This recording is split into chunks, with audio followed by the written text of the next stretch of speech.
Mariah the Scientist update for the Houston and Dallas show. Forbats was not able to attend the show last night in Austin because he's under the weather. There was nobody that replaced him at that show. And so that brought Mariah on at 9 o'clock, 9:10. Okay.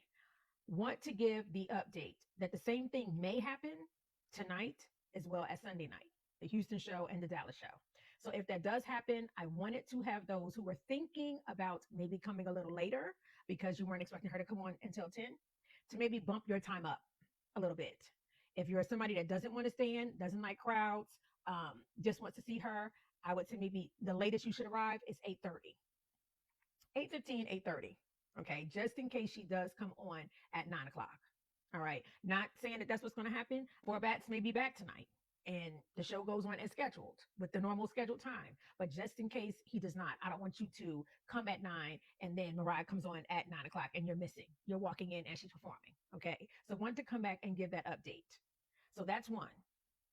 Two, a lot of these venues are not allowing people to bring in the mock bullet belts and the ones that you can wear on your waist or you can wear across your body. A lot of them now are not letting people bring those in.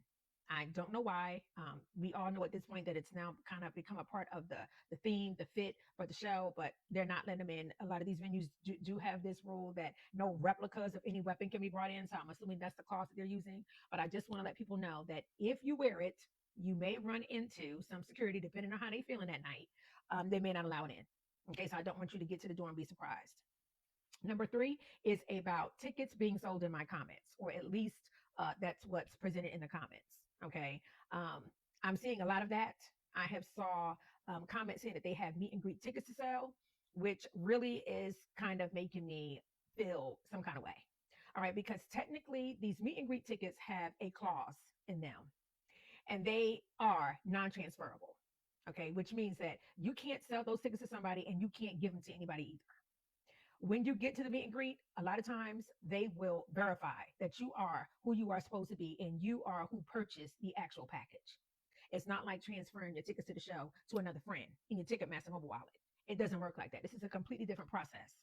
So when I see people saying that they have meet and greet tickets to sell, it rubs me the wrong way. Okay, I don't want you to get scammed out of money. I don't support the scammers. I'm not down with none of that. So for that reason, I just want to throw out a warning.